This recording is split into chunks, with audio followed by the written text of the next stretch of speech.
The opening section of this week's parasha, Bechukotai, describes the many blessings HaKadosh Baruch Hu promises to bestow upon Bnei Israel as a reward for their observance of the Torah in Bechukotai Telechu. Among these brachot, we find the pasuk, Ve'achaltem yashan noshan. You shall eat old produce that has been long stored. Ve'yashan mipnei chadash totziu, and remove the old because of the new. The Torah here speaks of the abundance that Bnei Israel will enjoy to the point where the warehouses will be filled when the time comes to store newly harvested produce. The people will enjoy the grain of many years after it was harvested, and due to that overabundance of produce, and the produce will remain good and fresh. Rav Shimshon Raphael Hirsch noted that this bracha relates to the immediately preceding pasuk, in which HaKadosh Baruch Hu promises to increase the number of Jews in the world.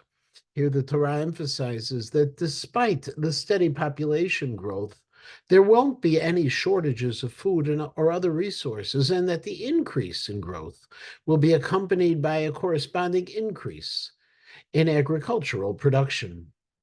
Harav Dov Weinberger, in his Shemin HaTov, comments that this pasuk might also allude to another very important component of HaKadosh Baruch Hu's blessings to our people beyond the simple pshat, the straightforward reading of the pasuk.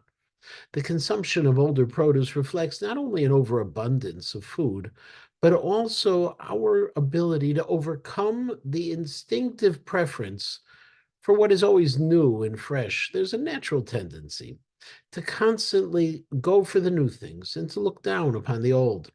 Not only will people be willing to make use of the older grain, the harvests of years before that is still in good condition, but they'll use it to be able to clear space in the storehouse for new produce. HaKadosh Baruch Hu's blessing, therefore, to the Jewish people is that they will enjoy several years worth of surplus and feel content making use of the stored grain rather than discarding it for preference of the new, because there cannot be no blessing without the ability to feel content for what one has. If a person is always looking for the new, that person will never feel totally blessed, and thus the bracha of Parshat Bechukotai would be incomplete without the promise of Echaltem Yashan Noshan, that will feel content and gratified even with the old produce, and not be plagued by the obsession to always find something new.